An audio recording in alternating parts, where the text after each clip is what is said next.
Hello guys, tanghalian na naman. So magluluto ako ng version ko ng Bicol Express. So ganito lang una kong ginagawa guys. Nagisa-gisa lang ako ng sibuyas, kamatis, bawang, luya, at saka yung kunting sili. Yan lang yung una nating igisa. And then naglagay na din ako ng bagoong dyan. Iba yung bagoong namin dito sa probinsya guys, no, puti. And then naglagay na ako ng oyster sauce para lalong malinamnam ang ating Bicol Express. And then naglagay din ako ng salt and pepper. Yun yung wag nyong kalimutan guys na itimpla. And then naglagay na din ako diyan ng nor cubes, of course pork.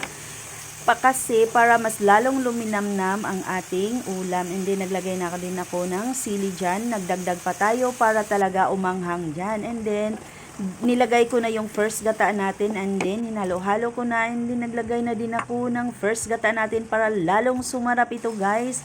And then naglagay na din ako ng bell pepper, and then yung siling mahaba, pulikot tawag namin yan. And then naglagay na din ako ng ating suka para mag-blend ang lasa. So ginamit ko dyan is yung suka ng piquant food flavor, and then naglagay na ako ng sigarilyas. Iwan ko kung sigarilyas yan, bahala kayo dyan. So ayan na yung kinalabasan ng ating Bicol